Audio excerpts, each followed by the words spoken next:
building. Let's put our country together again. Put them out of power, dominate their reign. Let's put our country together again.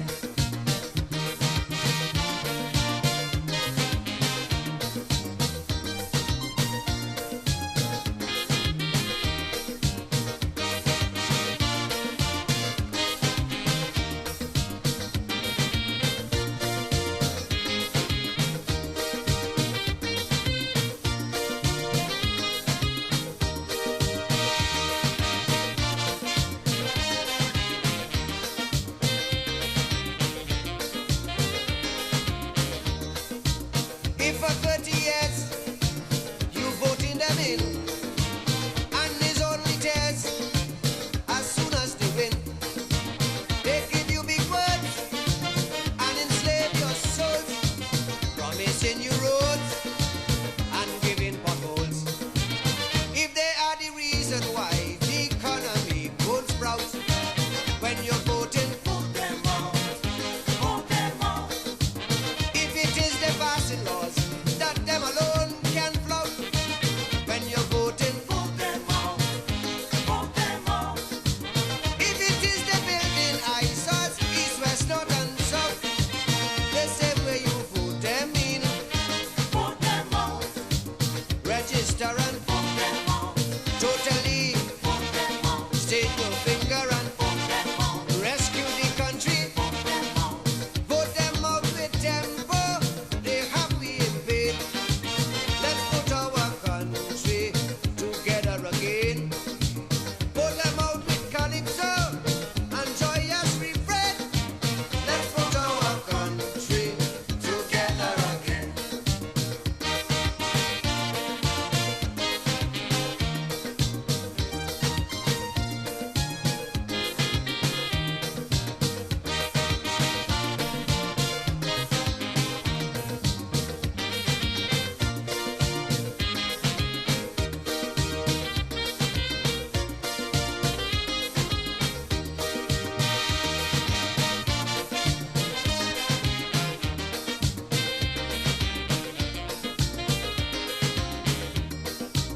If their policy is a fallacy, their bureaucracy a catastrophe, if they cannot cope and you see him so, then your only hope is for them to go. If it is fabrication, these statements The are Permanent based Council of the Organization of American States, OAS, held a special meeting on Friday, August 16th at 16 o'clock at 20 OOGMT in the Simon Bolivar Room at OAS headquarters in Washington, D.C. to consider the draft resolution. before they misuse out, deep out, sell out and digs out. If it you vote them in, vote them out. Register and vote them out. All of them, vote them out. Stain your finger and vote them out. Them on the system, vote them out. Vote them out in Scarborough and in Port of Spain. Let's put our country together again. Vote them out in Komuto and in La Robert. Let's put our country together again.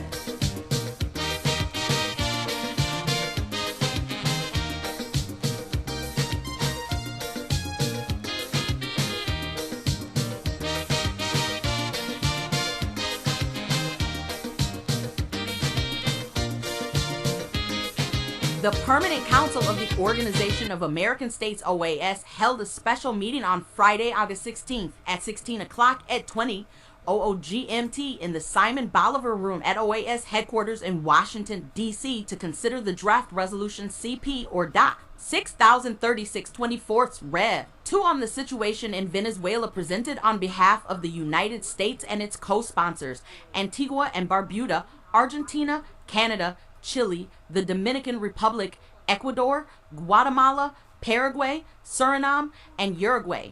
Draft resolution on the situation in Venezuela 1-2, presented by the United States and co-sponsored by Antigua and Barbuda, Argentina, Canada, Chile, the Dominican Republic, Ecuador, Guatemala, Paraguay, Suriname, and Uruguay includes the results of the informal consultations held on August 16th. 2024, the Permanent Council of the Organization of American States. Yes, indeed. Of course, a pleasant good night to all and sundry, east, west, north, south, central, our friends in Tobago, and wherever you are, streaming on the World Wide Web. A pleasant good night to you. Yes, indeed. This is the corridor transformation. Of course, I thought I would start with, of course, the situation in Venezuela because of its what I consider to be indivisible impact on Trinidad and Tobago. In other words, the term may well be, or preferably, inescapable impact on Trinidad and Tobago. It is against that background, therefore, we are going to look at the economic situation because we must be able to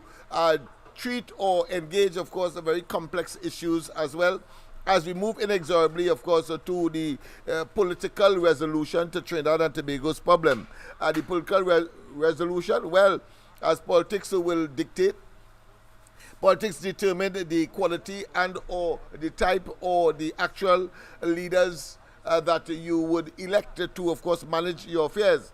And it assumes that the population, the voters, the electorate will, of course, act in their own best interests, and as a result, the country's best interests when they would have, of course, been given the opportunity to go to the polls. And opportunity here is not something that can be taken out of somebody's back pocket or front pocket, as the case may be, as Rowley and they would like us to believe. Nor is it, of course, a device on their own volition.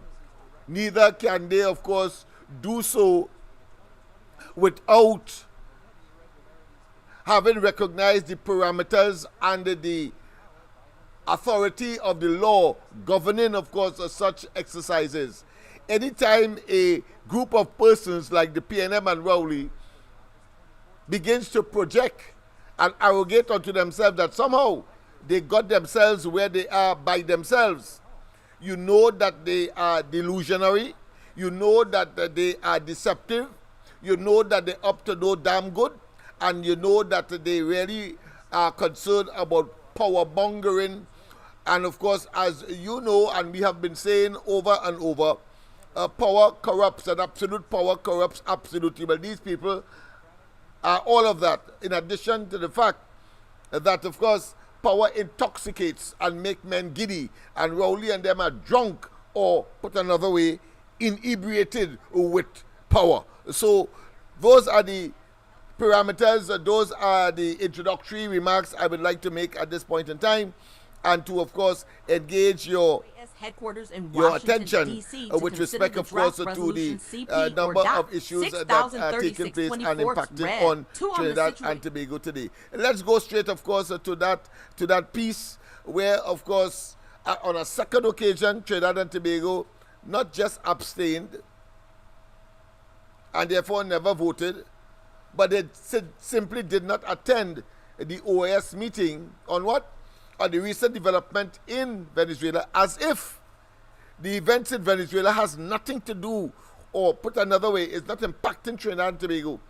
And it is impacting Trinidad and Tobago in fundamental ways. One is that we rely on them by this government for the gas and oil that is across the border. That is one aspect of it. And therefore our economic, what I consider to be survivability or sustainability, would be impacted one way or another. That is clear. The other part, which is abnormal, which is a nuisance, I'm going to say a nuisance, but it's really in effect a nuisance, in that we have migrants or immigrants coming from Venezuela that are here, who we must take care of based on the policies and programs, but consequential of a forced situation on the government. In other words, they didn't do it voluntarily. As we examined last night, it's because of Delcy Rodriguez and the other faux pas that they were engaged in that met the disapproval or disapprobation of the region and the world.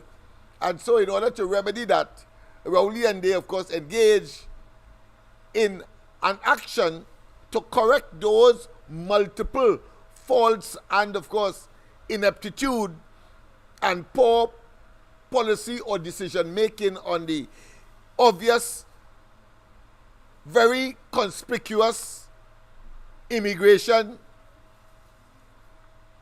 or migration of Venezuelans out of Venezuela, some over 7 million of the 27 million that comprises the population of Venezuela. And these issues are crucial to understand categorically the impact for Trinidad and Tobago. So again, let me just be very pellucid. One impact is that on the economy, if we do not get, or if we negotiate the gas and oil across the border that we require in order to sustain our economy and therefore our quality of life, standard of living, and without which, and if we do not discover new gas and oil within our own geographic space, then those plants at Point Lisas and in Point Fortin, natural gas facilities, we have already seen that train 1 of the nitrogen plants that we have in this country has already been mothballed. Of course, that has a story by itself. But the fact of the matter is that we rely on Venezuela for that, and this government has overemphasized that fact. Even though, of course, our CARICOM brother, Guyana, is probably the best place to begin the discussion for the optimum utilization of the nitrogen plants that we have idle at this point in time, or put another way, idle capacity. Because we in Trinidad need over 4 billion cubic feet of natural gas to be optimum in terms of utilizing all of these plants. Train 1, well, not train 1, but train 2, 3, and 4. We need at least that. And what we have is just about 3 billion as opposed to the 4 billion that we have. So there's a shortfall just around 1 billion cubic feet of gas that we require in order to have us optimizing our capacity. So we have a capacity shortage of, or put another way, a capacity idle, so that it is much more descriptive of the situation. We have a billion cubic feet of gas idle because we simply do not have it, and therefore Venezuela was supposed to be the place, Dragon Gas notwithstanding, to, of course, fill that gap. But that has not happened under this government. Try as it may. Circumstances beyond everybody's control as well has created that situation.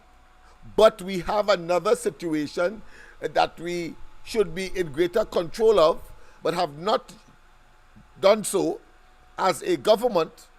The government did not do it, and that is the migration situation, where we would have had some 12 or a dozen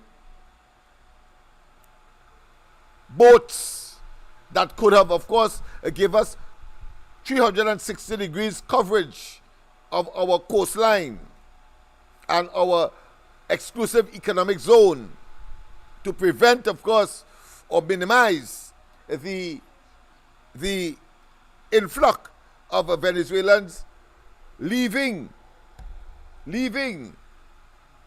by the thousands Venezuela, heading for this and other shores and or nearby countries in South America. That is pellucid and, of course, a very well-known reality. So the second one we have control over. The first one we don't have because, of course, the government in Venezuela could go which way, but it requires negotiations. So we are in a terrible place as far as our economic survivability is concerned. And with the migrants, as we have already established, coming here, they are going to be sharing in the food, in the clothing, in the shelter, and all of the other human activities that will make life easier for any human being, any part of the world. But that in itself has an additional cost, because assuming that we have normally to import for 1.5 million, then we have now to import in order to satisfy all and our newly added numbers from Venezuela. We also have to add 100,000 and 100,000 people, or cater for additional 100,000 people. So that is where we are. But let's go to the lines, and then of course we will continue with this discussion. Once again, a pleasant good night to all and sundry, East, West, North, South, Central, our friends in Tobago. Welcome. A pleasant good night. Yes, good night, Lennox. Good night to you. You hear me clearly? Any echo, anything? No echo, no echo. It's very, very, very clear. Yes. I see you trying to teach the listeners there about the OAS. Yes. Yes, you're showing them how it does work. What will be good, Teacher Lennox? You know, it has somebody that's called it Teacher Lennox, the Pfizer man and thing. All right, Uncle Lennox, he does call you. Well, use Teacher Lennox tonight. I hear you. Your callers does be silent on that. So to learn something from them, you should ask, questions and to see if they understand this whole thing. What do you think about that, Lennox? Yeah, that is part and parcel. That's a tool that is used in teaching. Yes, that is one way. Yes, Teacher Lennox, yes. Because I tried to teach and people never used to talk about it. Yeah. So how you talking about it, and you is a great teacher, I would listen to hear if you get maybe 2 or 3 callers to talk and explain what they understand about that organization. Okay. Let's wait and see, Lennox. All right. Are listening? Yes. Thank you very much, of course, for that intervention. Okay. Yes, indeed. Well, of course, I started at a point to people where I assume you would have been familiar with, and that is to say, of course, the Dragon Gas deal, and of course the economic dependence of Trinidad on that gas for our survivability, and that is where I stood. Of course, yesterday we talked about, of course, Dr. Rowley's deliberate action of not engaging as per the interests of Trinidad and Tobago with the OAS, the Organization of American States. The caller wants me to go into a little more fine-tuning of the issue. So, whilst I said OAS, I assume that persons would have known. So I'm saying that it means the Organization of American States, and there are several countries of Latin America and the Caribbean that are members of that state, of that organization, I should say, and it is headquartered in Washington. In fact, I had, when I was there, 2000 and I think in 1999 thereabout, I did visit the headquarters of the OAS. They have, of course, a media setup, a media office in their basement, but it was run at the time by a Trinidadian, so I was able, of course, to engage them and, of course, get a lot of information. And at the same time, I was there because the IMF, remember, we had gone to the IMF by 1986. Trinidad and Tobago had gone to the IMF, and part of the arrangement for giving Trinidad and Tobago assistance, because it is the bank of last resort, and I am mentioning it not to blow my own trumpet and to say that I have been there, but to make people conscious that the possibility of Trinidad and Tobago under this administration in particular going to the IMF or engaging in, of course, IMF type policies and conditionalities are real.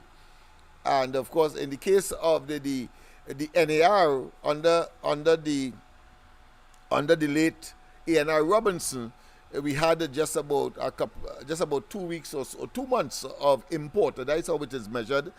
Money, I'm talking about money. So 2 months of import, and we had to go to the IMF because the previous PNM administration under Eric Williams and then Chambers for a very short time, ephemeral time, filtered away the otherwise sufficient resources that we ought to have had, but because of their profligacy, waste, and poor management of our financial resources, we had to find ourselves at the IMF. But in doing so, as I said, where I was in Washington, I went to lecture at the American University. I delivered several lectures there on the same question of Trinidad and poverty and so on. But at the same time, I paid a visit to, as I said, the OAS, the Organization of American States. As I said, they have a media section in their basement.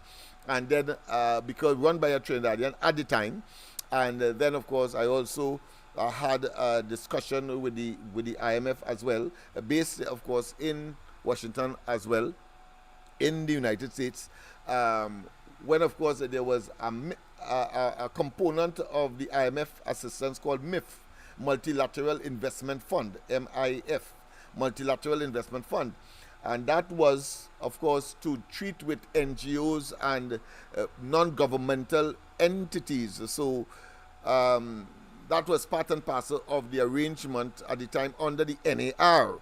And one of the projects that was supposed to be executed under MIF, Multilateral Investment Fund, was a coming together of most of the major entities in Laventille and so on, and then we will come together and then they will disperse that fund for projects, either individually allocated money and then have a major common one.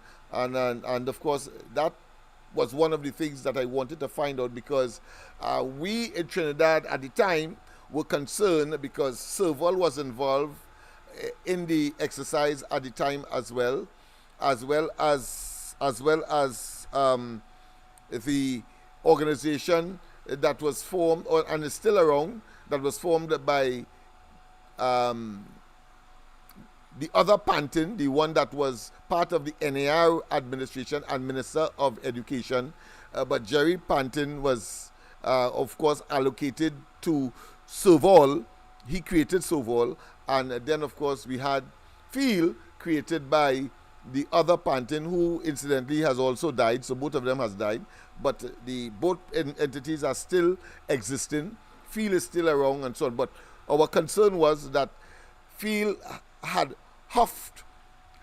commandeered the entire project, and we were left in the dark. And the project that they pursued was that computer literacy or that computer center that they have in El Socorro. And I had to find myself in Washington to complain to the authorities there that we were left out. So while, of course, a committee was formed, led by, because let's face it, if you are in Trinidad and you have organizations such as Field, such as Serval, such as Living Waters involved in a committee, of which there are smaller organizations, it's only normal and natural that not only would they want to dominate and control, but the smaller ones will give way to these larger ones, hoping that they will seek their interests, when it turned out that it was not so. I'm saying all of that to say the extent to which I am very familiar with the entity, but at the same time, I talk about the OS here now, but at the same time, of course, giving you some insights as to what these organizations are all about, because I'm mentioning two here, the OAS on the one hand and of course the IMF on the other hand. But both of them have significance because Trinidad and Tobago may well be heading there. And why? Because in Trinidad and Tobago in 2015, the Rowley administration met as reserves, money that you could say, as you would call it as an ordinary person, in the bank. Well, we had over 10 billion US in reserve, or put away in the bank for use frugally, smartly, by the time they came into office. And I keep repeating, because that must be one of the major issues that the people must be conscious of when they go to the polls.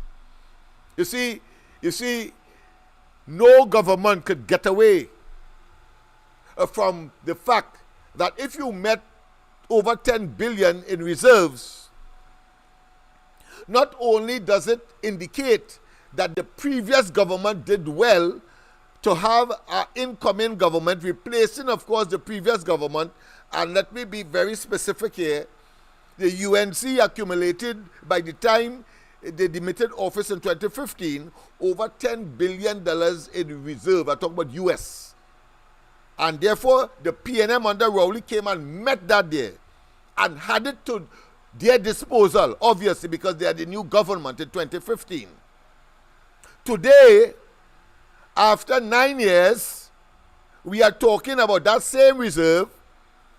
One would have expected at minimum it remained the same, or at least it would have increased from the 10 billion. Well, no, it has decreased exponentially to about 5, some say 5, some say 6, but I say 4 billion. What does that mean? It means just as in 1986, when the NAR came in, there was little or no money to run Trinidad and Tobago, and the reserves is a very critical indicator. Let me repeat. The reserves of a country is a critical indicator, quite apart from, of course, the sovereign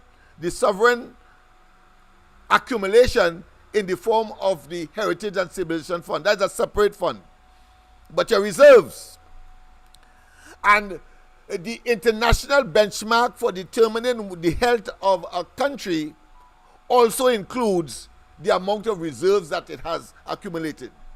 And just in case you are in doubt, I would like to reference you to what has happened in Bangladesh, and what has happened, of course, on that island just off South Africa, Sri Lanka, where their reserves was reduced to a trickle.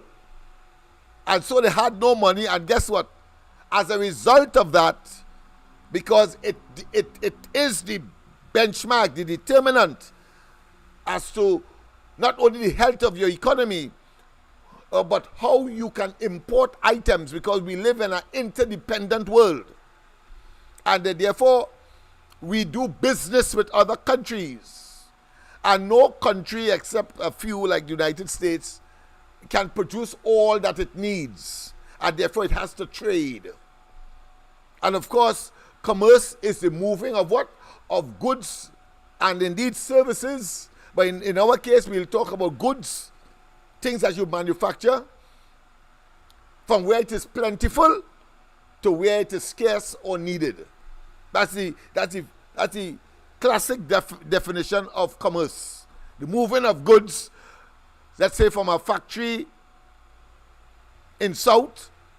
Maybe let's use a local example. SM Jalil manufacturing soft drink in South, but the north of the country want soft drinks to purchase, but they don't have a SM Jalil in the north. So what they do, they manufacture it there where it is plentiful, and then they move it, of course, to where it is scarce or where it is needed in the north. And therefore business takes place. The same thing and same way with governments. Same thing.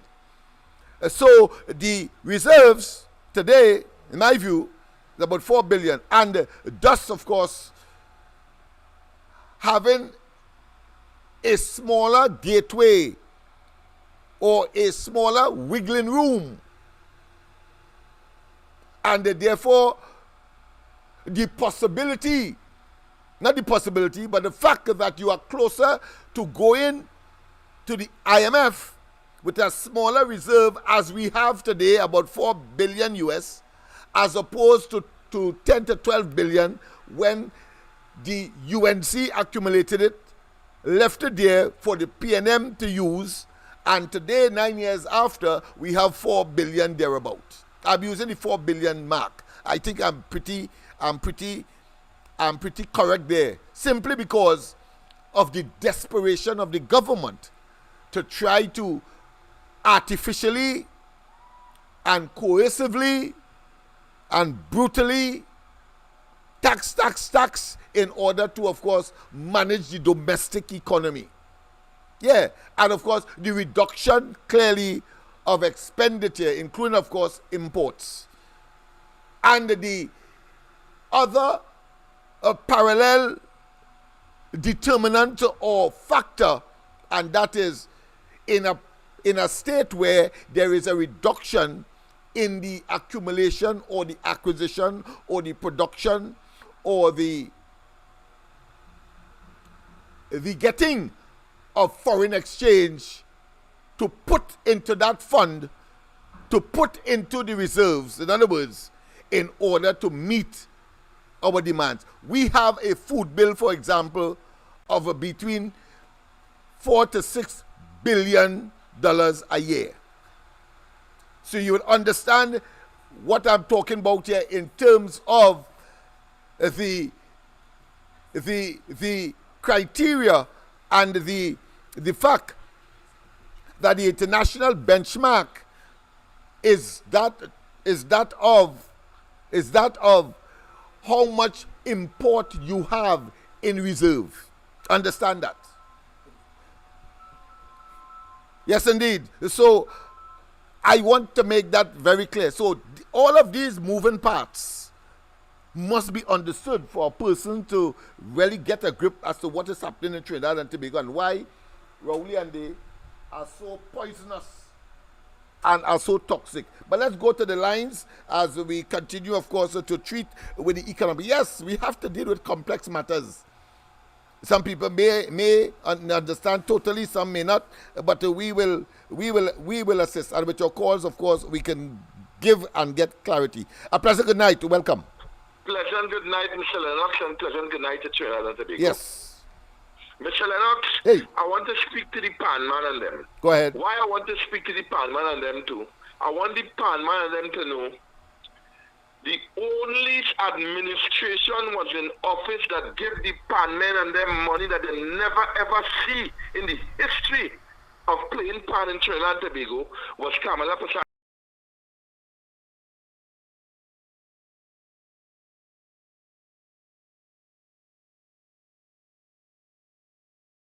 And they get the highest amount of money to play pan under Kamala's stewardship with the People's Partnership. Yes. We have a Prime Minister that is in office since 2015 to now. He cut down the pan man money next to nothing. Yes. Where the pan man to get a little money in the Panama final, he had to play with 3 or 4 different bands the same night in order to get a little money to go home with his family. Yes, yes. On top of that, they try to, I don't know if it's still in for correction, they're trying to give somebody pan Trinbago land. Yes. And wanted to put them in some small a cricketing academy, they say. Yeah. Yeah, and wanted to put them in some small little building in Port of Spain. Yes, on Rising Road, the former post office, the former central post office. Yes. Yes. Right. So I want to know if we want to continue like this, because the country totally out of sync. The country has no money because all the money was mismanaged. Yeah. And in for correction again, Yes. we had a leader that spent $240 something billion. I in for correction. Yes, well, they In say half a 5 trillion, years so and 500 billion. Right, and then we have a government that spent half of a trillion Yes. in 9 years. Yes. They still have a budget again to read. Yes. Or two. And we have nothing to show. So we have an opportunity to repent and go a different direction, or go the direction we was going from 2010 to 2015.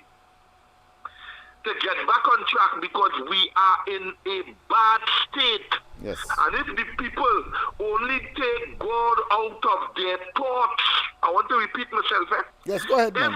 Trinidadians take God out of the thoughts and give that man 5 years again, which would be a hat trick, all I would say to Trinidad and Tobago, I have a visa. Yes, man. I would seek refuge somewhere else. Well, many people are like-minded, you know. I've been talking to a number of persons, and they are of that view, that best they give their services and seek new dwelling places in terms of country, and rather than stay here and suffer the consequences and the wrath and the dangers that this government, based on mismanagement, corruption, nepotism, and cronyism, and power mongering, would continue to exhibit if they remain in office. Yes. And one more thing before I go. Yeah. This is adding to the same statement he make in this mad thing he say. Yes. Here the narrative are gathering from it. Critical thinker. Yes. Most of the pan men are in the east-west corridor. I in for correction, or I'm correct? Or You are correct, because the invention came from these parts, Laventille, etc. Yes. Mm-hmm. So the narrative this man won, because I don't hear somebody ball if they wanted to put the TASA, right? So that's the narrative the Prime Minister and his bunch of cahoots want.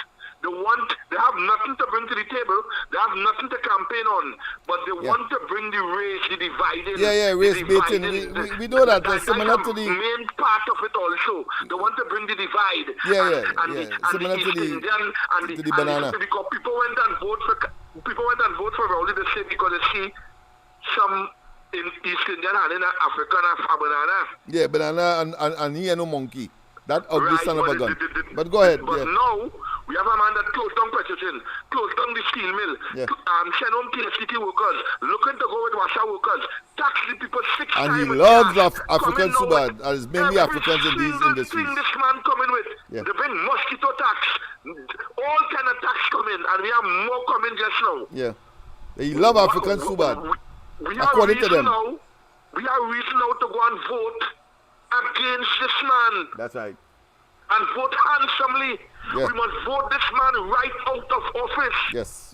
And don't forget, before I go, I want the people who take in the reins of power to put an audit in every ministry of Trinidad that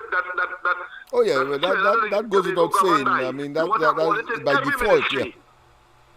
By default, that will have to happen, because these fellas are we have to spend that money and put an audit in every ministry, because we want to get back some of that money they have. That's right. It's a criminal enterprise that he has. Criminal enterprise. He has manufactured. Every time for giving me this opportunity. Yeah. Thank you. Yes. Thank you for, of course, taking the opportunity and making such a sterling contribution as per usual. And that caller understands where I'm going. In spite of, for some it may be a complex issue, but it is pretty straightforward. And he used, of course, the pan men and the recent announcement by the Prime Minister about, of course, removing the Nina, the Pinta, and the Santa Maria of the emblem, the shield part of it, of the country. Of course, is something that is easier said than done. But what he would have, at minimum, expected that it would be a national conversation, and I think he would settle, because obviously he will not be able to implement that Obviously, because he would need the opposition to support it. But of course, it will not stop him from saying that they don't like African because the African is connected to the pan, and that if he didn't get it, or if he didn't make any move, or if it's just a bluff, which I suspect it is, because of the complications involved in removing that symbol and replacing it with the pan, because you have all the dollars of all the symbols in every ministry, letterheads, foreign should I say embassies and missions, all of that. I mean, it's a whole plethora of changes that has to be taken if that madness is to be implemented. But what Rowley would have gained, so he believes, is the talking point about race baiting and race relations. That is where he wants to go with that. We must stop him in his tracks one time and tell him we are very familiar with your hypocrisy and your verbal toxicity and your pseudo-racism, the utilizing of the African race to stay in power. This is what this is all about. Let me repeat. Rowley's introduction of the steel pan as to replace the Nina, the Pinta, and the Santa Maria on our emblem, culturally, constitutionally enshrined, established, and of course, well entrenched, and cannot be easily ensconced, or should I say, is well ensconced and cannot be easily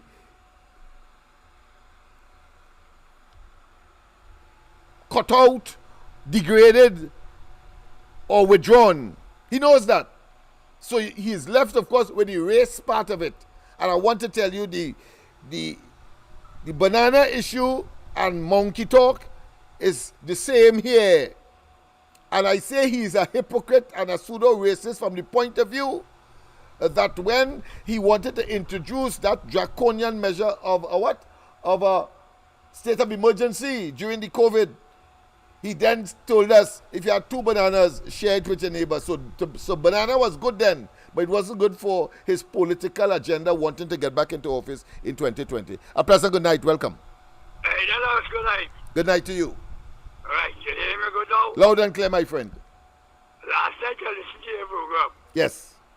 and everybody on your program say Rowley gone mad. Yes.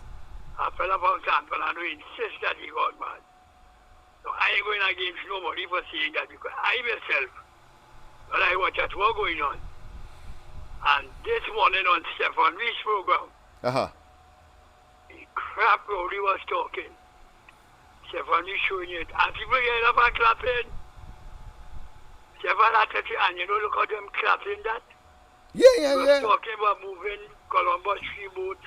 Yeah, but that's called mass conditioning. You see, they have been conditioned to do that and to pretend, because that is a pretense, to pretend either that they understand or they expect that whatever hogwash he says, it requires, of course, some kind of audience response.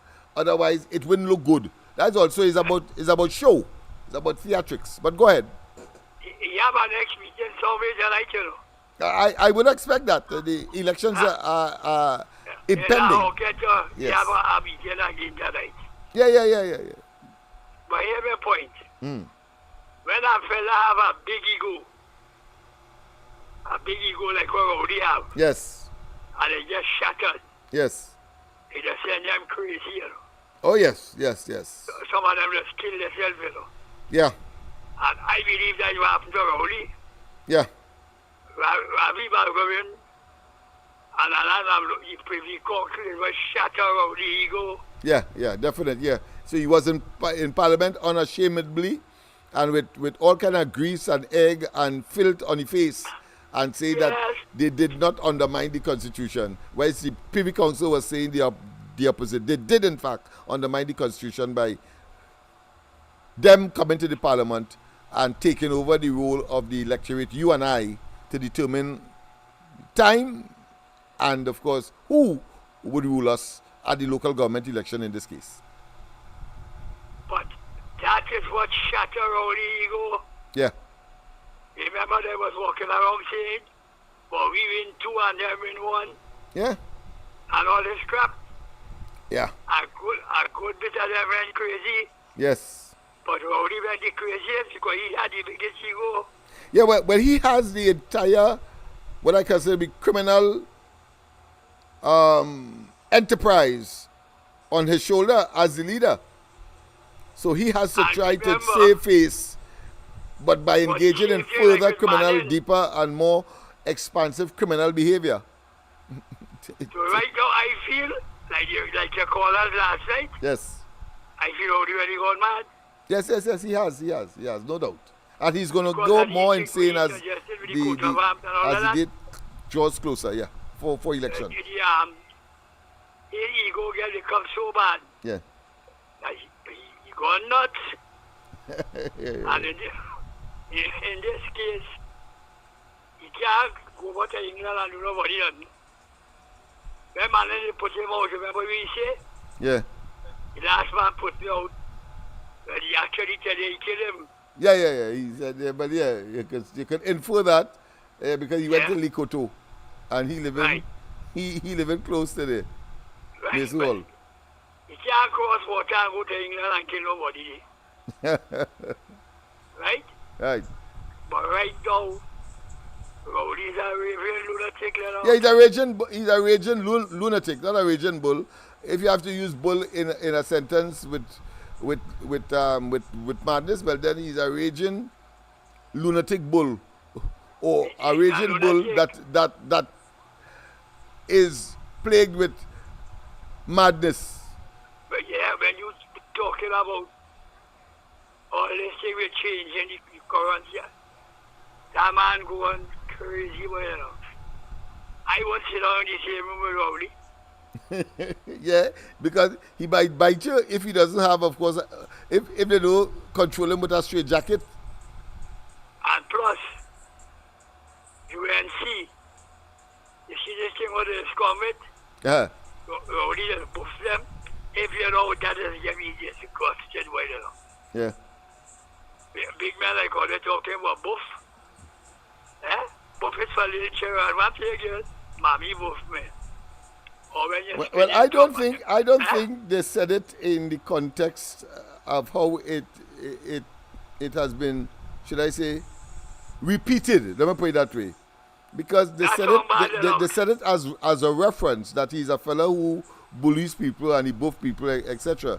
But to say that the person who is regurgitating freedom too, I think is stretching the imagination a little too far.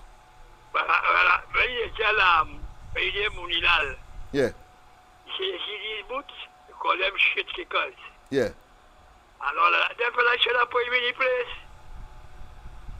But the ego gets so big. Yeah. Ravi Balgobin, Maharaja Lana Ramlu, and the Privy Council. Well, I mean, he called Kamala what well, we will call her Jagabat, but of course, what was the actual term? Geometry. Yeah, geometry. And he called she a bitch. Yeah, so he called women golf courses and they like golf courses. He told, of course, mothers that he's not in their bedroom and he can't tell them what man to take and all of that. So we know that he is nasty-mouthed. We know that he is vitriolic. We know that he is obnoxious. We know that he is criminal. And totally bombastic, frankly. Yeah. Well, he go from the Privy Council. Yeah, definitely. And I want to tell you too, if you're talking about mash-up ego, the outcome of the elections in Tobago has contributed to that, to deepening that series of disappointment that has impacted on his ego, but of course he will not show it in public, but we know that. We're smart enough here. We're smart enough to know that. And of course, the repercussions or the boomerang he got with respect to Vincent Nelson, nobody was supposed to know that because he was up and down the place boasting about Pamasa, remember that? And then of course afterwards he had to say no, the cabinet and me didn't know anything, total lies. Yeah, and then of course we have the Brent Thomas matter as well that has embarrassed him, and yeah. So we know, but he's not going to give up. He's not going to show that. He will do it. He will take that as water on duck back, apparently. But of course, Ablam, with a straight face. But at the end of the day, he boiling and he hurting inside. It's just a matter of exploding further. Yes, because you see how he go get shattered with the Privy Council? Yeah. It's several huge disappointments he got. Yeah, because remember, it's not just the Privy Council, but it's also the repercussions of the implementation that he must, of necessity, had to engage in, else he be seen by the world as lawless and a true criminal. So he had to implement, and then of course the outcome of the election itself, I mean, that was a double whammy, boy. And that up to now he can't believe, because remember, it was Fali who said subsequently that he, Erla, and the fella and the Tobago PNM trying to undermine his administration. Remember that came up because he couldn't take it. Couldn't take that. Yeah. Definite. So thanks for that critical analysis. Yeah. He has gone. All right. Yes, that's perfect. Thank you. Yes, people. Of course, the people are analyzing and they're seeing. But let's get back, of course, to the economic aspect of it. As I said, that we are teetering on the edge of either entering the doors of the IMF. I want to say categorically as well, in spite of Rowley's projection and his epiphany, taking something out of the sky just so, and his square peg and round hole logic, and his ambulatory verbalizations. No way. Let me repeat, no way Trinidad and Tobago could have qualified or could have contemplated going to the IMF with over $10 billion in reserve. Let me repeat, no way. Because apart from not contemplating, they know, anybody with a modicum of common sense and you do the research will see, Trinidad and Tobago could not have qualified to be on an IMF program. Simply because our economy was too healthy. And one of the major measurements is our reserves. And we still had a sovereign fund in the form of the Heritage and Civilization Fund. No way. However, 9 years later, with about $4 billion in the reserves now, moving from 10 or 12 to 4, yes. And I'm certain, based on the desperation to implement the Trinidad and Tobago Revenue Authority, based on the haste to implement property tax, based on the haste to increase electricity rates and water rates come in.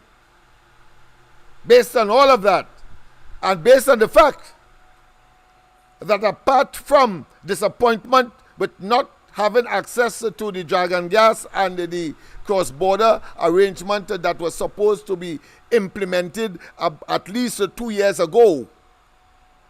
2 years ago, notwithstanding, of course, the arrangement for consequential of sanctions that were imposed by the Americans on Venezuela. But at least up to the time that Trinidad and Tobago was successful in getting that license. So it's around that kind of period I'm talking about. But there are no signs that we'll ever get it at this point in time. And so we are in a economic shamble situation. We are in an economic degradation spiral.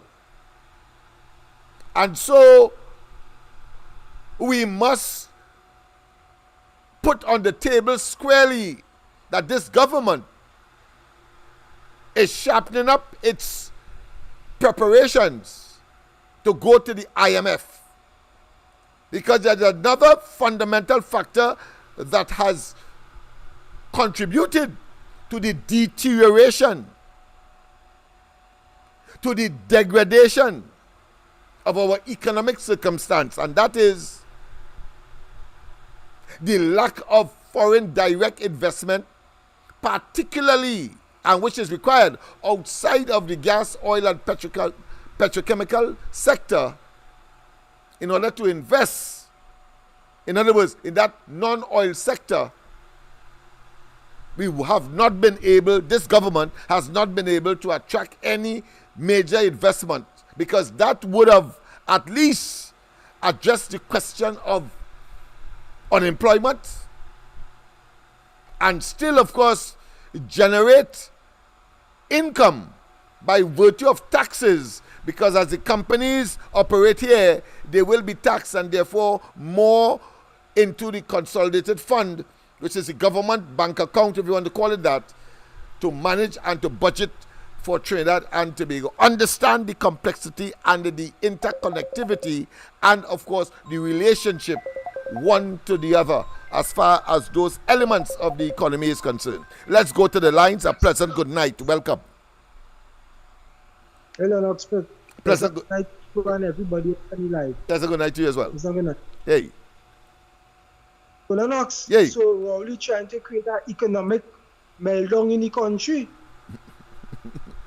Well, you see that? Because if you have to, yeah, because the only thing missing right now is the timer. You know, normally when you set a bomb, there is a timer on the bomb. Yes. But this one don't have a timer on it. Yeah. I agree with you.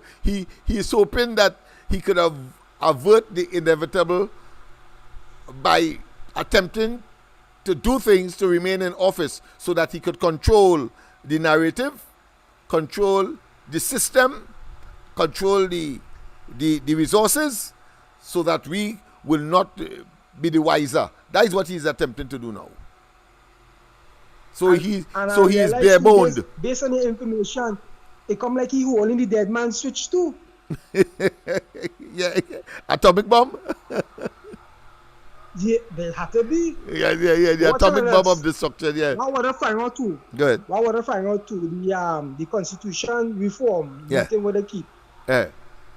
They had to get the support of the opposition leader to make any changes on that. Several, but I think the fundamental ones that they could do without that would be, of course, the term. Limited term for Prime Minister. I think that would be constitution. That will require a constitutional majority. Yeah. Limited term. And what about the coat of arms? No. Yeah, that too. Because remember, that is enshrined in the Constitution. As soon as we became independent, remember that was outlined in the Constitution. What will be the emblem and the description and the representation, just as the flag. Just as our national flag. Yeah. Okay. Yeah. Because I was listening to our program today, and I think that is on TCN Heavy. Uh-huh. And I think one of the callers was saying, if the Prime Minister so want to come off of the colonial symbols and stuff and the teaching, mm-hmm. the some of the people and them who going to England to do the studies and stuff, stop take their education. But there's a more embarrassing one that shows that this man could never be serious.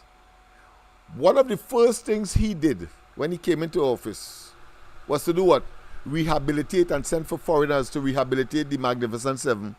You don't want a greater symbol of our colonial past and masters than that, you know. And he moved back into the Whitehall. And in fact, before, let me repeat, before Whitehall was rehabilitated, was not reconstructed, but renovated, all right?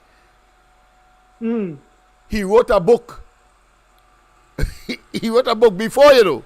He didn't even, the office wasn't existing, but he wrote a book from Mason Hall to Whitehall.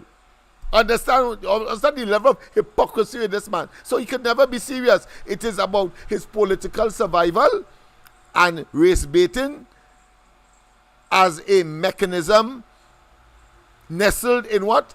In, of course, pseudo-racism. Utilizing his own race to be where he is. He don't really care about the African community. Okay. But Lennox, in 2020, it had an activist was talking about the statue of Christopher Columbus and other symbols concerning that era. Yeah. That era. And Rowley made some statement and saying that white people should have a problem with this. I will ask one, should they send me the video and I will send it for you. Yes, send for me because he was siding with the statue. Yes, so it is contradict. So that is contradicting, and in addition to what I've just told you, of his position as far as colonial, because he loves old thing. His wife said in an interview, and nobody get me vexed before I say it, you know. They say he loves painting, and all over the house is painting. And that is why, of course, White Casabon would have been outside of the colonial period and a local painter. But he loves these nostalgic and, for him, aesthetic, what is called in education, those affective qualities where you could appreciate things. So he appreciates this. And mind you, I saw him. I'm on George Street right now dealing with this program. And I saw him when for Carnival, when he played in All Stars, which is just up the street. And when he pulled up at the corner of George and Prince Street, he crossed over on Prince Street, the man come out with a big cigar, in his mouth. So he loves these colonial things. Because as far as I'm concerned, if he's smoking, let's smoke a cigarette now, he come out with a cigar to show he big and large. That's my interpretation. But I'm sure that I'm not wrong having regard to the other things that he has made priority in this country. These old buildings that he wants to repair, when he could have, of course, easily take that same money and provide laptops and, of course, tablets, etc. for our young people to give them a better chance in the future and to, of course, carve out a better future for themselves. Yeah. Lennox, hey. We have a long hot summer according to you. Yes. In Trinidad and Tobago. All you keep wetting all your house, you know. Wet all the shit, wet everything. Yes. Because when that fire done with us, it's when you go out alone. We have to make an intervention. It was Abraham Lincoln who said, a great American president, you do not wait and do and depend on others to do for you that which you can do for yourself. And what we can do for ourselves, highlight and encourage, motivate, and of course, mobilize and get them the hell out of office. A pleasant good night. Welcome when the time comes. Good morning. Sorry, I mean pleasant good night. Sorry about that. Good night. And I lost that one. Yes, indeed. So people, you'd forgive me for focusing on, of course, the whole question of the economy and putting it in that context, including Venezuela and so on, because it is about disaster, frankly. And this government is inexorably the bane of this country and the existential threat to our existence. A pleasant good night. Pleasant good night. Pleasant good night. Lennox. Yes, go ahead. Hello, good night. Good night. Good You night. hear me? Yeah, loud and clear, my dear. Nice. Well, I think it's 4 callers you get. Yes. And nobody ain't talk on that subject you have there, boy. Yeah, they did it indirectly. Indirectly, No, yes. I listening good. No, they ain't talk Lennox, I Maduro. could hear good, you know. They ain't talk Maduro and so on. No. They are talking about that subject there with the OAS. Oh, the OS That's pussy. the subject. Yeah, okay. That's the subject you have. I still find that it is I still find that they have made indirect reference to it. Lennox, yeah. Lennox. Come now, Lennox. Yeah, we go ahead. in problems, you know. We in problems. Why would you say that? Right? I think I'm not in that we agreement. We in problem. All right. Yeah. All right, that's your view. We ain't patching nothing. We in problem. All right, that's your view. But let's move on. This issue with the coat of arms, I finished doing my research. And as I said last night, he out on a serious hustle. Right? He want to gain revenue. It's a form of taxing. Right? So, he want to put this pan. I don't see why he want to put this pan. The 3 ships is our history. The man come and he find here.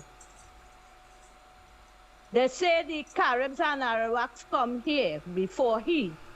But the thing is, he come and he name it. He come with them 3 ships full of criminals. And them criminals never do the Indians and the Africans anything. They did the Caribs and Arawaks who they met here. Wherever he do them, or the criminals do them, they do. That is the past. You know, I don't like too much of this past thing. Yes. So if there's anybody have to have a say, it's the indigenous people. And if they have no indigenous here no more, them people mixed up with all kind of thing. And they're telling themselves they's Carib. How I talk, Lennox? No, you're right. You're right. In reality, there has been more Indian and African. Yeah, there has been intermixing of gene and so on. Chinese, genetics. The Spanish and them come now. Yeah. I don't make them out nowhere. So if there's any say, it's them to say. It's more them. Them come here first. You dig it? And still, right? Then I don't see them again. I don't see them, as I said. The only Carib I see here is the Carib bear. Yeah. Right? So I say leave the 3 ships. That is our history. This thing causing problem with race and this or that thing should go. The taxes should go and all kind of thing. As Manning say, this country very hard to run. Because we have different ethnic groups. Leave the 3 ships. It's going to cost the country plenty, money we don't have, and rolling out to tax we is a far people on we. And I will release the fast. All right. His friends and them just show him things to do. They just sit down and plan. And this is the plan. Hugo Chavez changed the coat of arms. He changed it, right? And it caused problems. It had problems just like how we arguing here. But he still get through because he had his sycophants, like how the sycophants getting on here to, to have Rowley put the pan. So they plan and they know all this will happen. And he know he could get through because of the force he have with him, with his P&M sycophants. So Jarvis, what he did, there's a horse in the middle of the coat of arms, a white horse. It signifies Simon Bolivar, the liberator. The horse was running, galloping in the right-hand direction, looking backwards. It showing the horse galloping, looking backwards. He decide he want to change the direction. and he put the horse to run left, right, with the head in front, galloping with the head in front. That caused problem. That's the people history. Also, the flag had 7 stars. He put an 8th star, and that star represents Guyana, the Essecobo.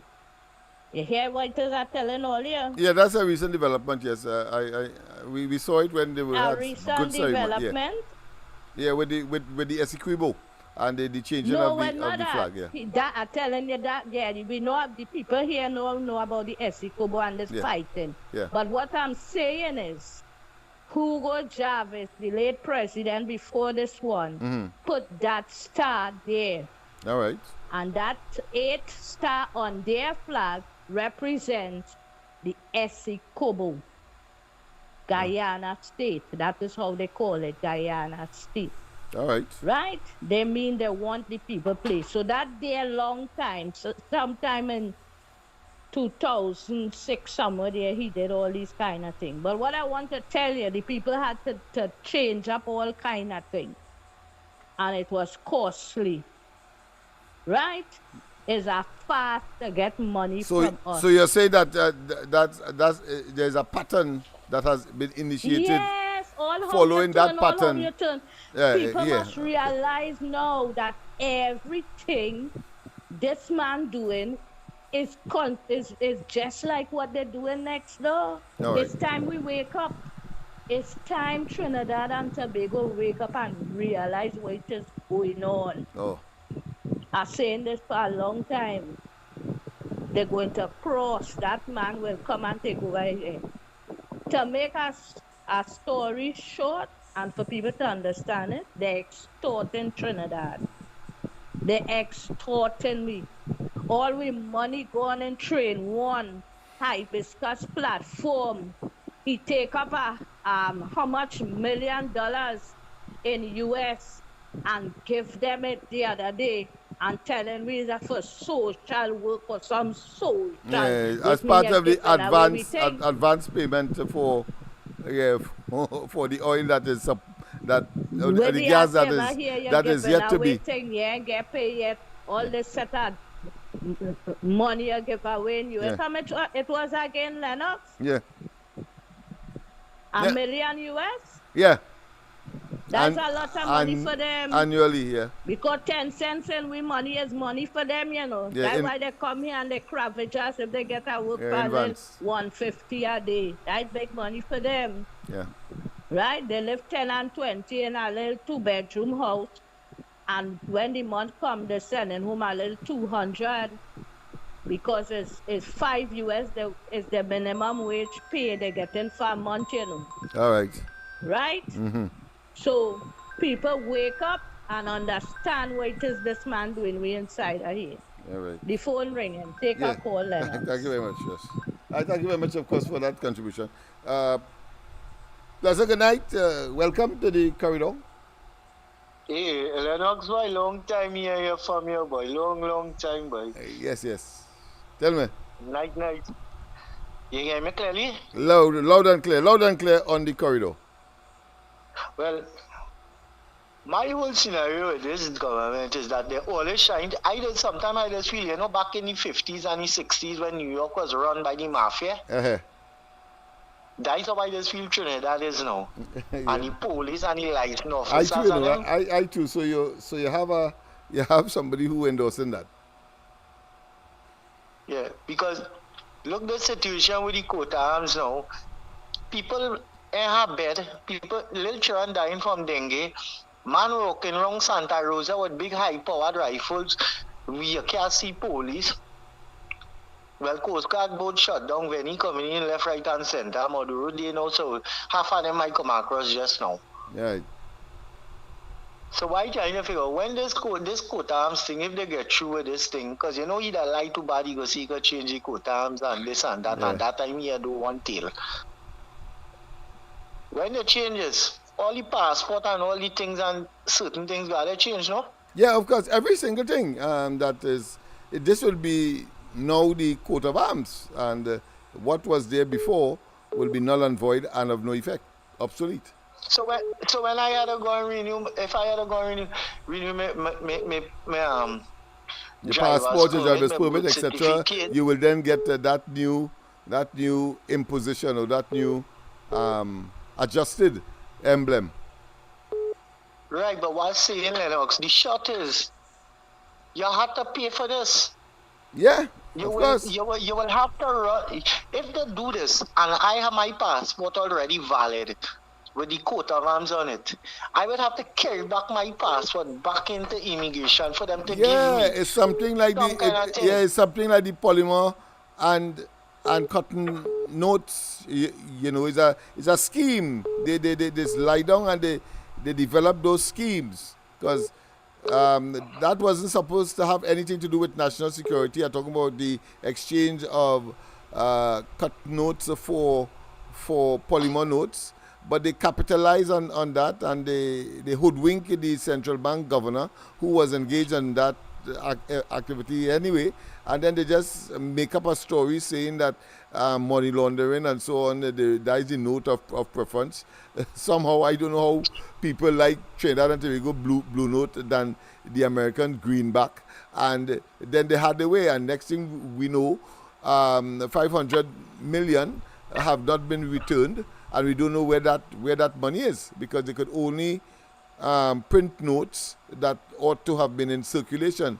So 500,000 did not return, 500 million, and we don't know where that has gone, how they utilize it. Yeah. Lennox, as you don't say, that whole thing with that money change was just to get the people money who are people. Yeah, and mattress money, get people mattress money. Yeah, that's what that was about. So it's a scheme. This government is about schemes. So that's why I told you, I share your view that is a mafia, is a criminal enterprise.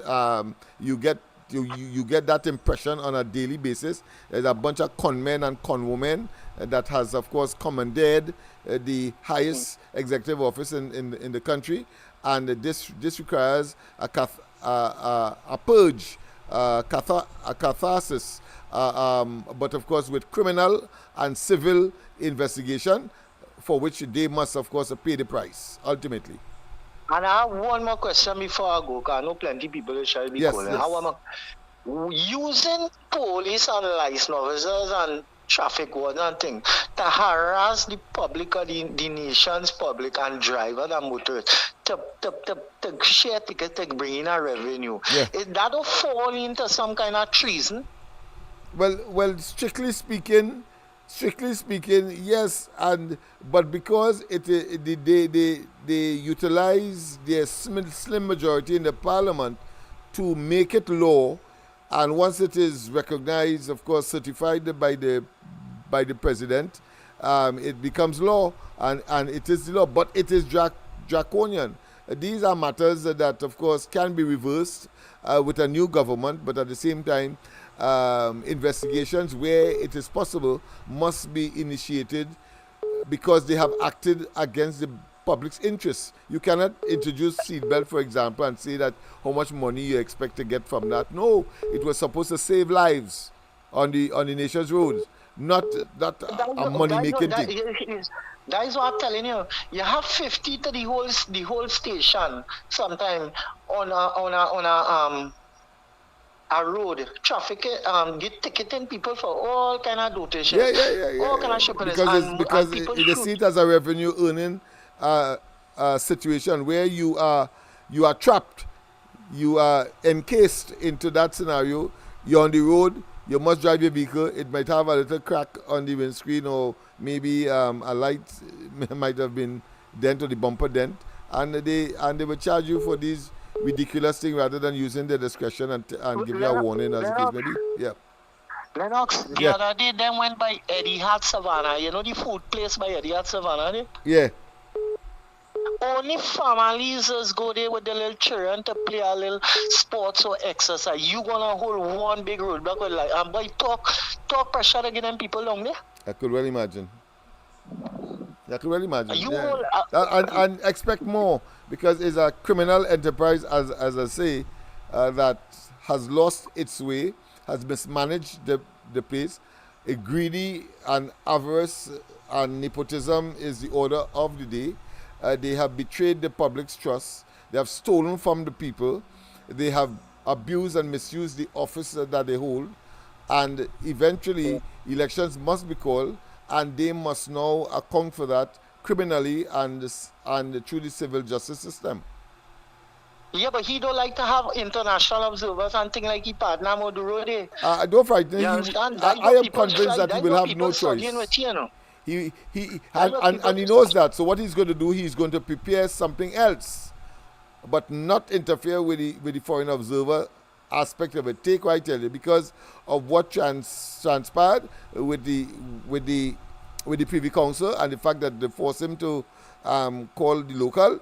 So he's not going to take that chance, knowing full well that the gazing eyes of CARICOM, the Americans, and other countries that relish democracy would be having on Trinidad, will be focused on Trinidad, and therefore he will do these fundamental things, but he will find other ways like interfere with the EBC officials to, of course, try to give him an unfair advantage. So we have to know all of that.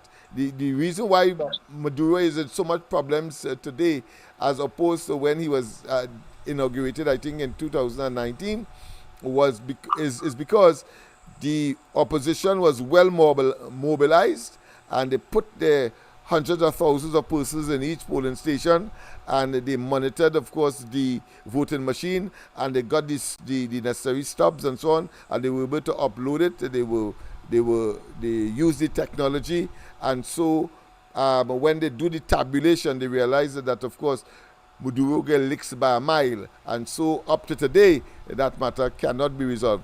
If was back then, it was easily resolved by putting troops out there, but the evidence is so overwhelming that even I'm sure troops and so on are now reconsidering, as some have in fact done, and maybe not act on the population as Maduro would like them to act, to intimidate them and to let them not fight for their democracy. But I don't know now, because them fellas don't suffer. It's the people in the country that suffer. Yeah. It's we that had to go on the road and quarrel with one another and pelting and police shooting here. Nobody don't do them fellas none, because I really hope next year them ain't thief the elections at all. Yeah. So we have to monitor. We have to monitor. Because this man full blown they take that. Yeah. Huh? All right then. Thanks. Sorry about that. Other callers. I know there were two other callers in that period there, but you know, I like to engage particularly when the conversation is interesting.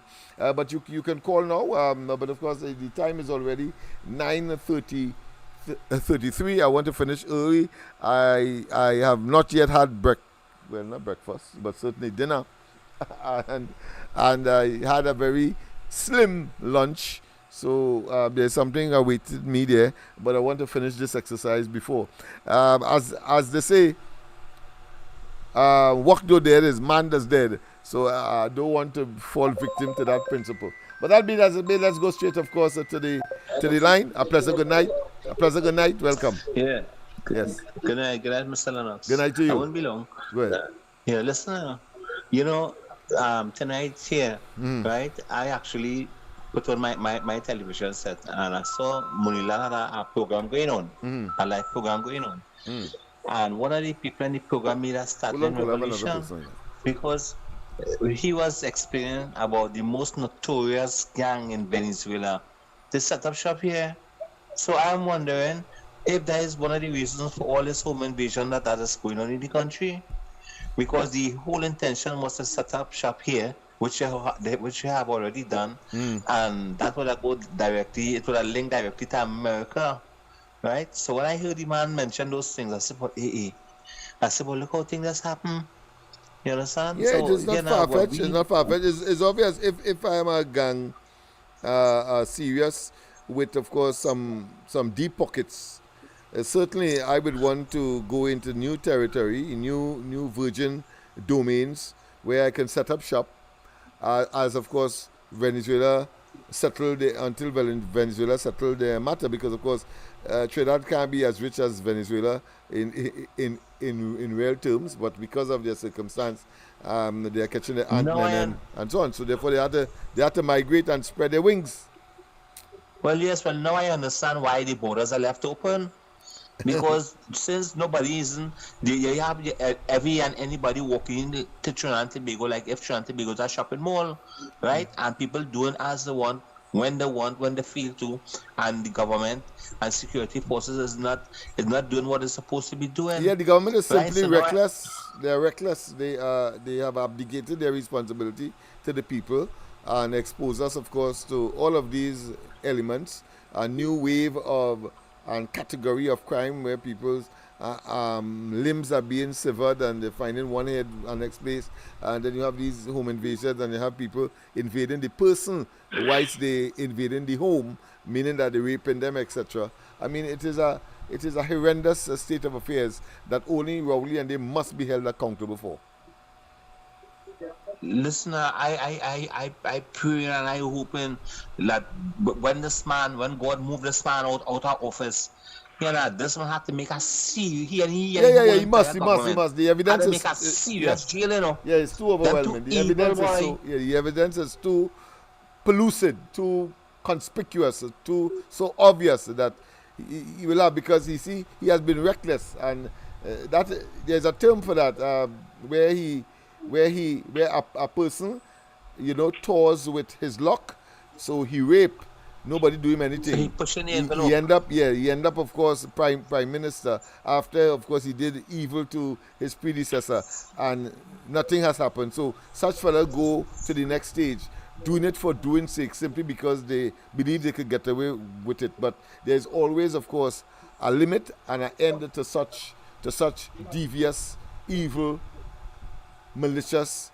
barbaric individuals who clearly should have no place in a society like ours. Mr. Lennox, right now the country boiling, The country boiling up. People are very angry and people is on edge in this country, You understand? Because this man is such a reckless, evil, wicked man. Yeah. You understand? The man had the whole country in a mess, and people edge boiling. And he will come in your face. You come in the face of that with a straight face, and get like if he's serious, and tell you something opposite, and then go home and laugh and sleep comfortable. But I don't see him with them laughing in the parliament. They like there's a joke for them. Yeah, and it's people life they're playing with. Life, yes, right. Life and death. Anyway, Mr. Lennox, have a blessed night, eh? Yeah, same to you. Let me get to this caller. Pleasant good night. Welcome to the corridor. Yeah, hello? Yes, welcome to the corridor. From San Fernando. Yes, San Fernando. I want to explain something to you. Go ahead. I never thought that I will be on air or anything like this, to talk these words. Okay. But last night when I said Rowley gone mad, now I have been doing metal work for a number of years, right, as an artist, right? And now, if you know how money is printed, right? Yes. Coins, especially. Caller, if you will hold on, I'll have another person on the handset. All right, caller. Go ahead, Mr. San Fernando. Yeah, what I want to explain is that before you could actually, this thing involves a whole range of events that before you could actually print or stamp a coin. Yeah. Right? No, the process really is, you know what it's called a pantomime? Yeah, pantomime, where you have a theatrical performance without voice. Just action. No. A pantomime to create, let me say, like a coin. Right? Okay. Well, that's a different thing. Yeah. Because okay. on one side, what you have to go through first, an artist will have to do a big drawing. I see. Or carve something out of a big piece of candle, like let me say a 10-inch or a 12-inch circumference thing, and you something what the ordinary person might call a mole.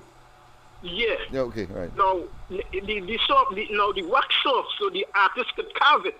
Yeah. Right now, this was probably some of the old. Now they have the modern way in doing it also to it, but using the computer.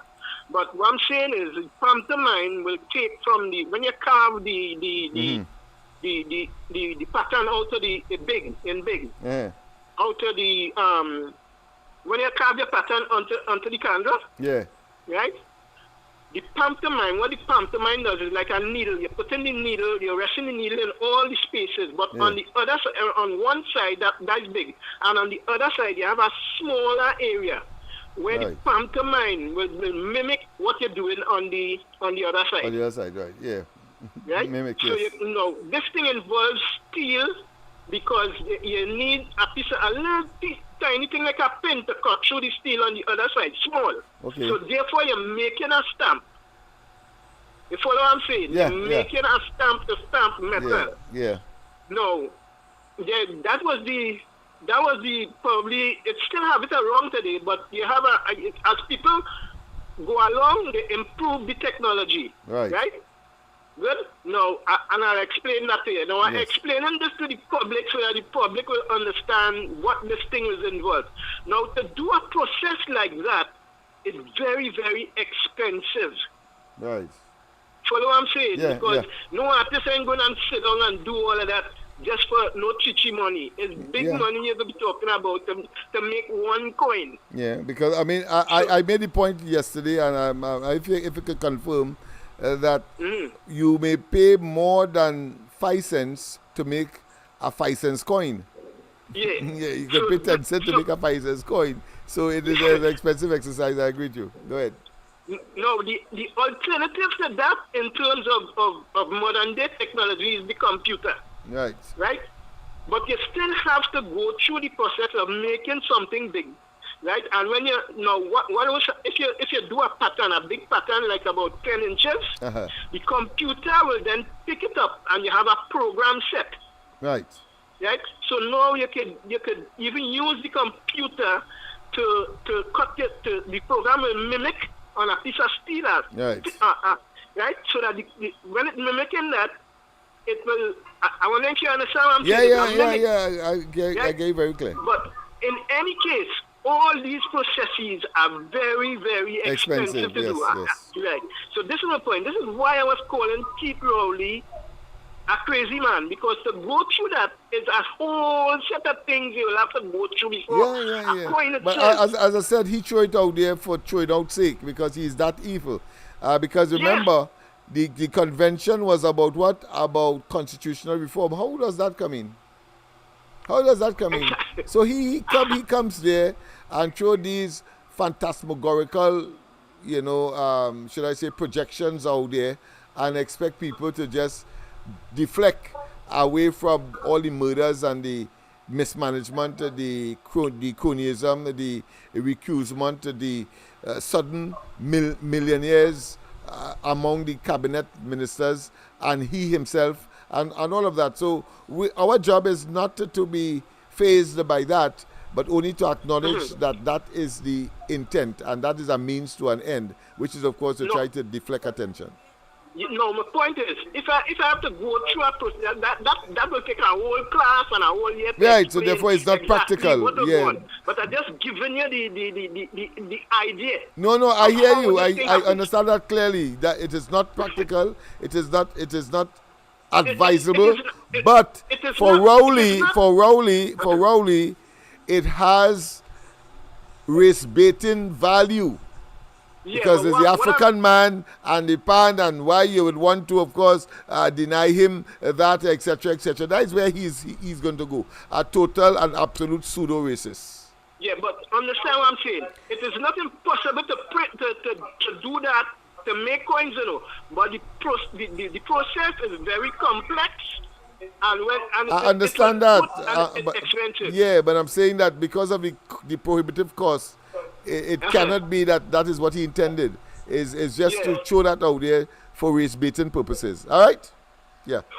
Okay. Yeah, thanks. All right. Yeah. So the caller was at pains to let us know the process, but I was more concerned with the political implication as far as Rowley is concerned. Pleasant good night. Welcome to the corridor. Good night. Yes, good night. We seem to be getting a audio problem here. Good night. All right. So I'm not hearing you clearly, caller. So you may have to call back. All right. So people, but we are nearing the end. I'm minded, of course, to close up shop. But before I close up shop, boy, they're calling back. Let me see. Pleasant good night. Welcome. Welcome. Right, good. I hear you now. Yes. Well, you know, as could be in this circumstance. Go ahead.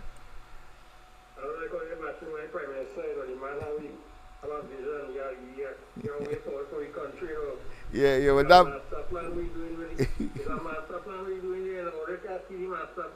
But you're looking blind. Like it's a blind vision. I hear you. I find out today what you gonna do with your ship, you know. What you gonna do? One in Santa Maria. Yeah. I'm going to Palm Tobago. Yeah. Yeah. The Quinta is going to the Coast Guard. Yeah. On the borders of Venezuela. Okay. And in India, going to Iowa George. I hear you. They're Trinidad. They will come for that. Yes. Yeah, you must make. Yeah, it's all right. He's deserving of making a mockery of the very idea and the audacity he has to, of course, express that in the public for political, unmerited fodder and aggrandizement. That is what that is all about, and he should be condemned for it. Of course it is. Country was coming on the pan, right? The factory burned down. They asked the PLM for help and they helped them build back the factory. Every pan maker in this country had a standard pan up in America. That's so when I was costed 10 times the amount that they would have costed out there. This man really is a joke, you know, and pretending that he has the power of heart. He run the people from up in and give them the waterfront. And then the president of our organization, Randy was saying, he coming to build, what? He coming to build a place like place procedures. In what country, what country is seen that? Dr. Rowley going to be there forever? He don't give you word for that. And any government come in there, they have no right to build nothing procedures.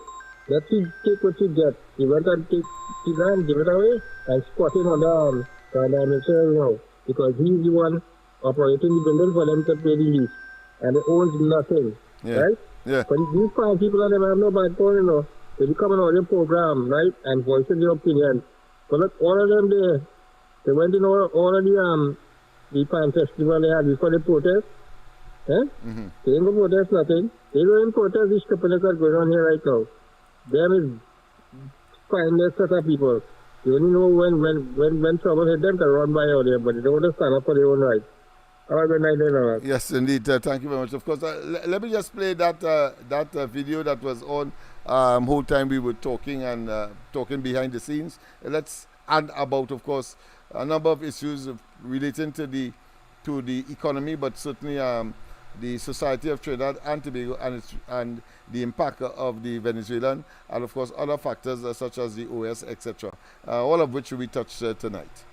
So let's hear what is happening there. The Permanent Council of the Organization of American States, OAS, held a special meeting on Friday, August 16th at 16 o'clock at 20 OOGMT in the Simon Bolivar Room at OAS headquarters in Washington, D.C. to consider the draft resolution CP or DOC 6036-24 Rev. 2 on the situation in Venezuela presented on behalf of the United States and its co-sponsors, Antigua and Barbuda, Argentina, Canada, Chile, the Dominican Republic, Ecuador, Guatemala, Paraguay, Suriname, and Uruguay. Draft resolution on the situation in Venezuela 1-2 presented by the United States and co-sponsored by Antigua and Barbuda, Argentina, Canada, you should Chile, take note that the Antigua Dominican Republic, co-sponsored that Ecuador, resolution. Guatemala, Paraguay, Suriname, and Uruguay includes the results of the informal consultations held on August 16, 2004, the Permanent Council of the Organization of American States, bearing in mind the principles and purposes enshrined in the Charter of the Organization of American States, which affirm the commitment of the member states to uphold democracy, human rights, peaceful resolution of conflicts, and respect for international law. Recognizing that Article 2 of the Inter-American Democratic Charter states that the effective exercise of representative democracy is the basis for the rule of law. Recognizing also that Article 3 of the Inter-American Democratic Charter states that essential elements of representative democracy include, inter alia, the holding of periodic, free and fair elections based on secret balloting and universal suffrage as an expression of the sovereignty of the people. Further recognizing that Article 11 of the Inter-American Democratic Charter establishes that democracy and social and economic development are interdependent and are mutually reinforcing. So people, of course, I think you got a clear idea as to what the purpose of the OS is for. Finally, it is very comprehensive and very far-reaching, but clearly is the preservation of democracy, the holding of elections at the appropriate time. So notice that is a fundamental, and of course that the whole process must be free and fair and free from fear. You have understood that as well. I'll play it again tomorrow night for persons who may not understand some of the tenets or the principles that cause, of course, this hemispheric organization, the OAS, the Organization of American States, to come together. But of course, specifically, they had a vote on Venezuela, even though Venezuela withdrew from the organization. But they had a vote because, of course, one of the function of the OS is to try to eliminate, if not mitigate, against instability in the region, and the conduct of the Venezuelan government, the Maduro government, clearly is a case in point where instability can emerge as a consequence of what is happening there, and so they met. Once again, of course, what is important for Trinidad and Tobago that we weren't there at all, as was the case in the first meeting. Trinidad and Tobago simply did not put in a presence, and speaks volumes as to our position on the matter. We can go from supporting human rights violation in Venezuela, and of course, a person looking at that would say Trinidad and Tobago is prepared, of course, to overlook that fundamental to get the dragon gas, which of course most countries, like take for instance Russia was piping billions of cubic feet of gas through a pipeline in the Baltic Sea to, of course, Europe. Some of the major economies of the world, France, Spain, United Kingdom, Germany, Italy, all of them were benefiting.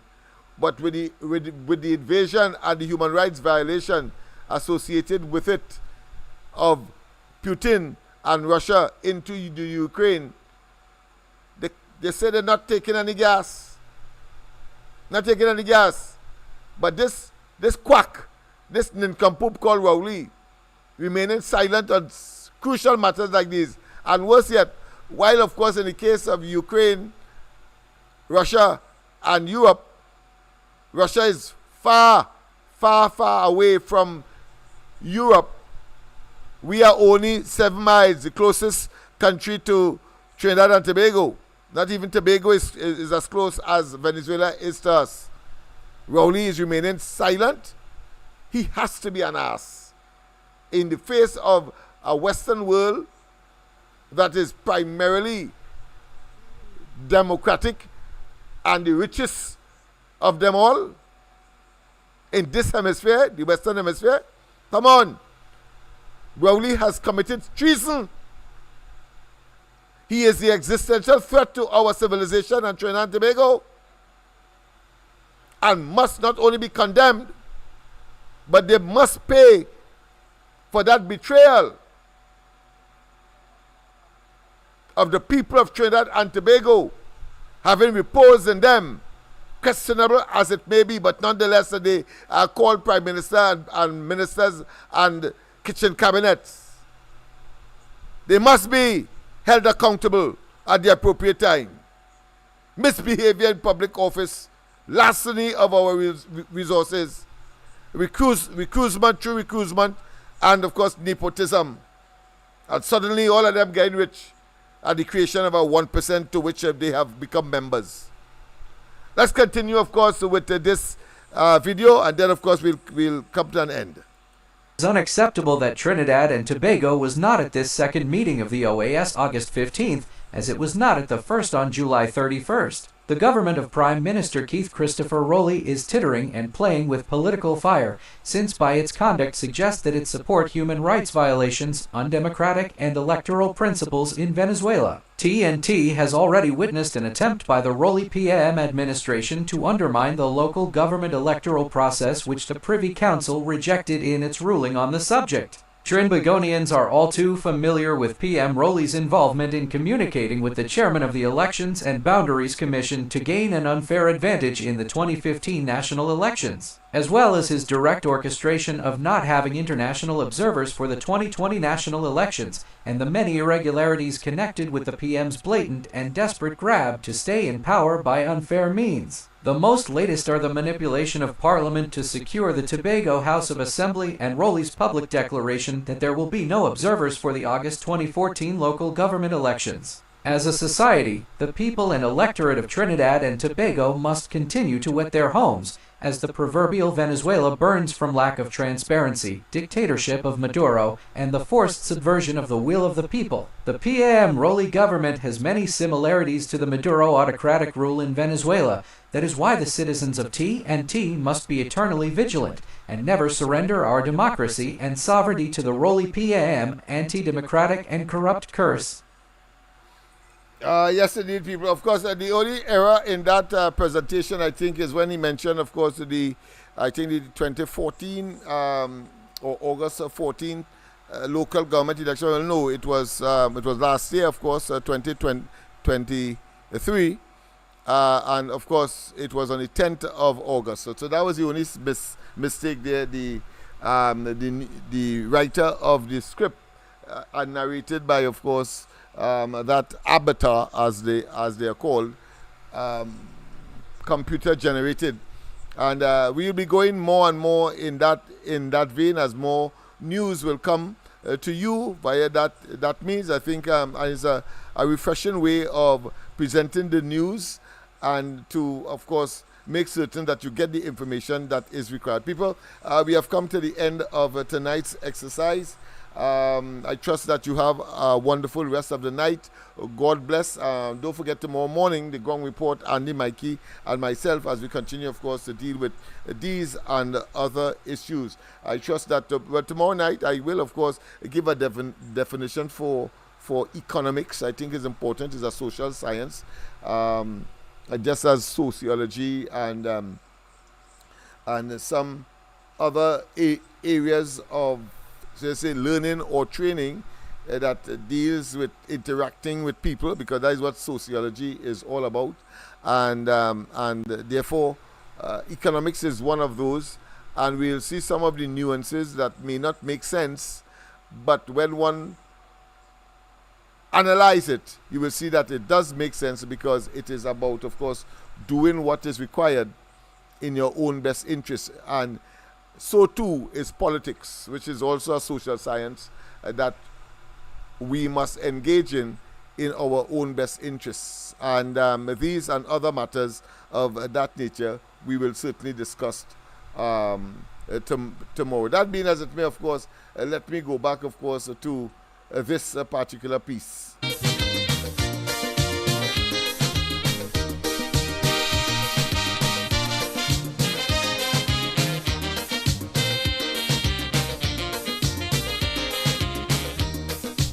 Your vote will decide our destiny.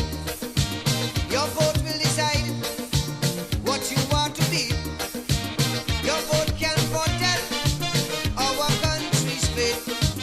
Move and use it well.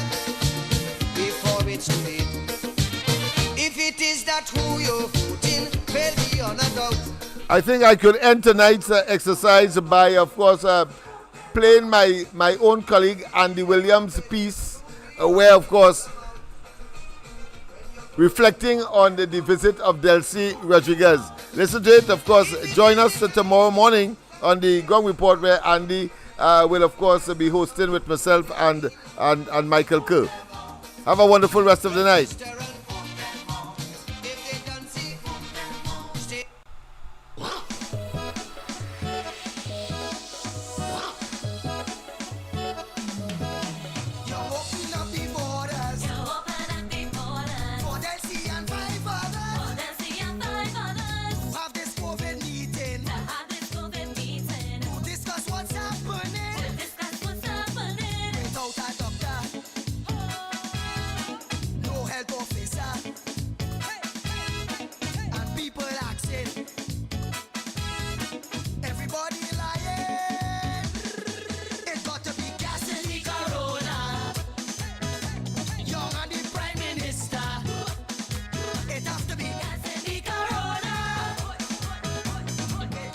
Yes, sing, Andy, sing, Andy, sing.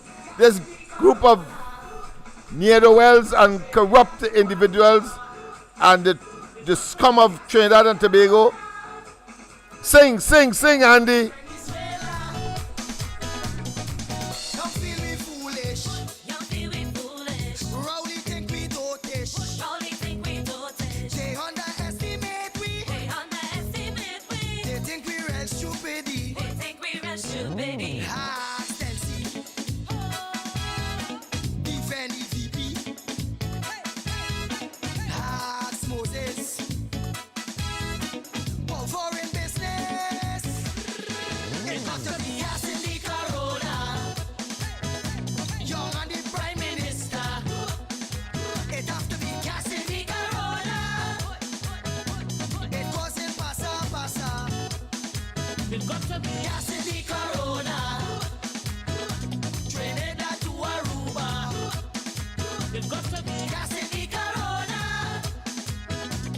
Mr. Kawe, why should everybody support you as the next political leader of the PNM and by extension the next Prime Minister of Trinidad and Tobago? Hold on, boss, hold on. You could talk English? Yes.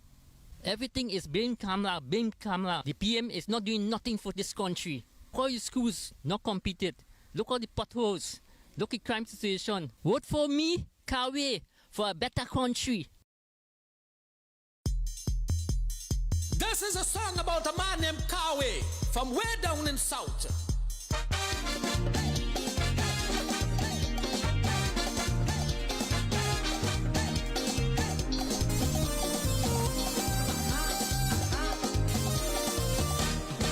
This fella called Kawe from way down in South. Kawe is a fella the people talking about. Now he joined the PNM, they love him all the way. But all of the PNM support him. Rolling for Cowhead, different for Cowhead, struck for Cowhead, fire for Cowhead. Listen what I say, the whole of the PNM for Cowhead, for Cowhead, for Cowhead. Yes, for Cowhead. Daddy, could you tell me what's the qualification that I must have to be a politician? When I grow up, you must swear on Bible and take false oath. You must use big words to get votes. You must lie and watch me straight in the eye. Oh son, that's the qualification of a politician. Rowley must go, Rowley must go. This is massive outside. Wicked and wild. Why do? What you do? Why do? What you do? Rowley, you walk up Trinidad, you walk it up, you walk it up, you walk it up, you walk it up, you walk it up, you walk it up, you walk it up. Rowley, you walk up Trinidad, you walk it up, you walk it up, you walk it up, you walk it up, you walk it up, you walk it up, you walk it up. From Citrus to Mayaro, you walk up Trinidad. From Sango to Tobago, you walk up Trinidad. Rowley, you walk up Trinidad, you walk it up, you walk it up, you walk it up, you walk it up, you walk it up, you walk it up, you walk it up. Rowley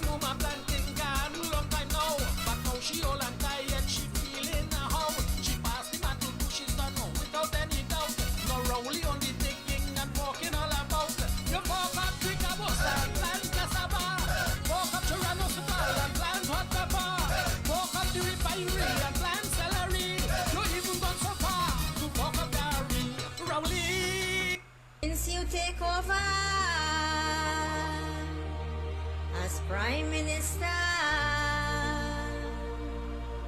it's plenty pressure.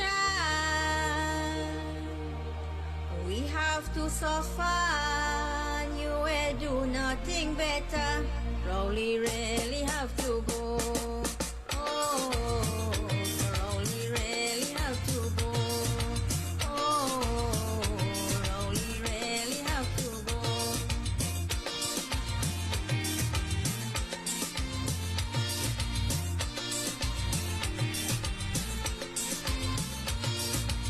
Since you come in power, you is a big failure. Collapse the economy and they do nothing for we. What you have to show, we don't really know. What you have to show, we don't really know. Sorry, Trinidad and Tobago, but Rowley really have to go. Oh, Rowley really have to go. Oh. Rowley, you dog. Low high the crime rate is in the country now, boy. Forest, come down, come down. Imbu, come down, come down. UNC, in tongue, in tongue, in tongue, in tongue, in tongue. I don't want to leave you on top the horse. I need you to come down here for me now. You're claiming PNM them is boss, but look how high the crime rate is now. PNM feel the bright. They are win election tonight. Come down from there, Rowley. Come down from there, Rowley. Make me choke with that vibe. Champa, coach you them, they not nice. Come down from there, Rowley. Come down from there. I just want to warn you before the mixing would concern you. They went like keto and one voodoo for the people and them to vote you. On the IG post you look nice. 1 million followers, 1 million likes. In the grocery the food price high. Give we 2% and see we with line. That man can mama guy. You feel it too bright. Yeah, we need election tonight. Come down from there, Rowley. Come down from there, Rowley. Take me to pay that vice. Calling in with them, they not nice. Come down from there, Rowley. Come down from there. Hines, how you come down? You're going on the beat of the mama guy, poor people. Good, you get wet down. Champa always in a zest. Least for development in a mess. Coming to the government credit card arrest. Remember when you buy all the wig and dress? Comments a million, see your check. Tell the people.